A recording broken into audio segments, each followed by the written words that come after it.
Shalom warga kerajaan sorga. Di pagi ini Kingdom Daily Devotion berjudul Hati yang Memahami, 1 Korintus 2 ayat 14. Tetapi manusia duniawi tidak menerima apa yang berasal dari roh Allah, karena hal itu baginya adalah suatu kebodohan, dan ia tidak dapat memahaminya sebab hal itu hanya dapat dinilai secara rohani. Nah, ayat bacaan hari ini menjelaskan bahwa manusia duniawi tidak dapat memahami rancangan Tuhan. Jangan hanya berpikir bahwa manusia duniawi saja yang tidak bisa menerima apapun yang berasal dari roh Allah. Banyak orang Kristen pun yang menolak untuk mengerti Tuhan dengan lebih baik lagi. Banyak yang akhirnya kecewa dan marah kepada Tuhan. Hingga akhirnya bahkan meninggalkan Tuhan. Semua ini karena kita tidak mengenal Tuhan dengan lebih baik dan benar. Orang seperti ini hanya mau mengalami Tuhan dengan emosi, imajinasi, pikiran, dan ingatan dia saja. Dia menilai Tuhan hanya dari ketidaktahuannya dia. Itu sebabnya Tuhan tidak ada nilai bagi hidupnya dan akhirnya rancangan Tuhan menjadi sebuah kebodohan. Ayat hari ini mengajarkan, ketika kita tidak memahami sesuatu, maka apapun itu menjadi sesuatu kebodohan atau tidak ada nilainya. Jika kita ajak seseorang pergi ke sebuah pameran lukisan, dan lukisan itu tidak dia mengerti, lukisan itu menjadi kebodohan. Saya nggak ngerti lukisan. Ya, lukisan menjadi sebuah kebodohan ketika dikasih tahu bahwa itu harganya sangat mahal. Apalagi ketika ada orang yang membeli lukisan sangat mahal itu yang bagi saya nggak ngerti. Dan bagi saya itu jelek atau biasa-biasa saja karena nggak ngerti maknanya. Akhirnya jadi kebodohan. Ya, itu semuanya karena saya tidak memahami arti dari dunia lukisan itu. Itu sebabnya menjadi sebuah kebodohan bagi siapapun yang tidak mengerti apapun yang kita mau nilai. Begitu juga dengan Tuhan. Ketika kita tidak memahami Dia dengan benar, maka jalan-jalannya, rancangan-rancangannya merupakan kebodohan akhirnya bagi kita. Kebenaran tentang Tuhan harus dipelajari dan dialami melalui Roh Kudus yang ada di dalam kita. Kebenaran spiritual tidak dipelajari melalui jiwa, tidak juga melalui daging, tetapi hanya melalui roh. Roma 7 menjelaskan orang yang belum dilahirkan kembali mati secara rohani. Yang berarti roh mereka terpisah dari Tuhan dan dengan demikian mereka tidak dapat menerima kebenaran rohani dari Tuhan dengan benar sampai mereka menerima roh yang baru yaitu Roh Kudus.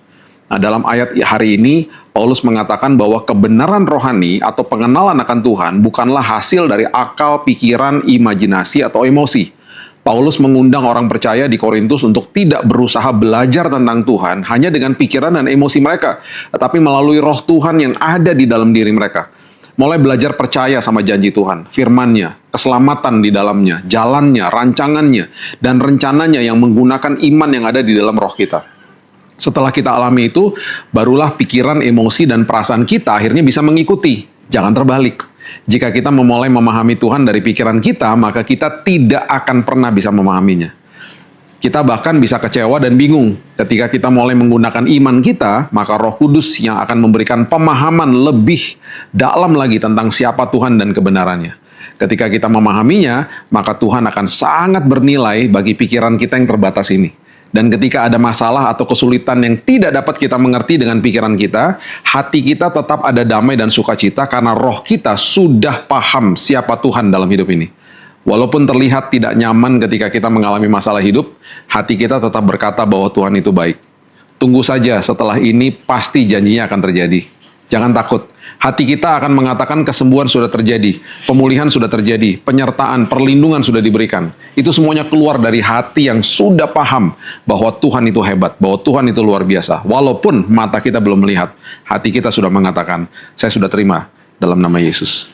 Itulah Tuhan kita yang indah dan minta sama Roh Kudus yang sudah tinggal di dalam kita untuk memberikan pengertian demi pengertian. Perjalanan bersama Tuhan itu sangat indah setiap hari. Mari kita berdoa. Bapa yang baik, kami mengucap syukur buat hari ini. Pikiran kami yang sangat terbatas pastinya tidak bisa memahami Tuhan. Tapi Roh Kudus yang ada di dalam kami akan membantu kami untuk memahami jalan-Mu, memahami rancangan-Mu ya Tuhan. Itu sebabnya kami yang belum lahir baru pada hari ini, kami mau terima Yesus sebagai Juru Selamat atas hidup kami. Dan kami mau serahkan hidup kami Tuhan untuk Tuhan. Kami yang sudah dilahirkan baru, kami mau mengandalkan Roh Kudus yang ada di dalam kami, bukan pikiran kami, bukan emosi kami, bukan imajinasi kami Tuhan yang sangat terbatas. Tapi kami mau minta Roh Kudus untuk memberikan kami hikmat, untuk memberikan kami pengertian, pemahaman tentang siapa itu Tuhan dalam hidup kami, supaya hari-hari kami nikmati sangat indah. Walaupun mata kami seringkali melihat hal-hal yang tidak enak, tetapi iman kami akan berkata, Tuhan itu baik, Tuhan luar biasa, Tuhan dahsyat. Pemulihan, kesembuhan sedang on the way. Dan saya percaya Tuhan hari ini, dengan semua yang menonton ini, dengan kita sepakat sama-sama Tuhan, bahwa hari ini merupakan hari yang luar biasa. Pewahyuan Tuhan turun, pemulihan terjadi, kesembuhan terjadi, dan hari ini menjadi hari yang sangat indah, karena kasih karunia Tuhan melingkupi hidup kami dan keluarga kami sepanjang hari ini. Hanya di dalam nama Tuhan Yesus kami akan mulai hari yang baru, kita sama-sama katakan, amin. Have a blessed day dan Tuhan Yesus memberkati.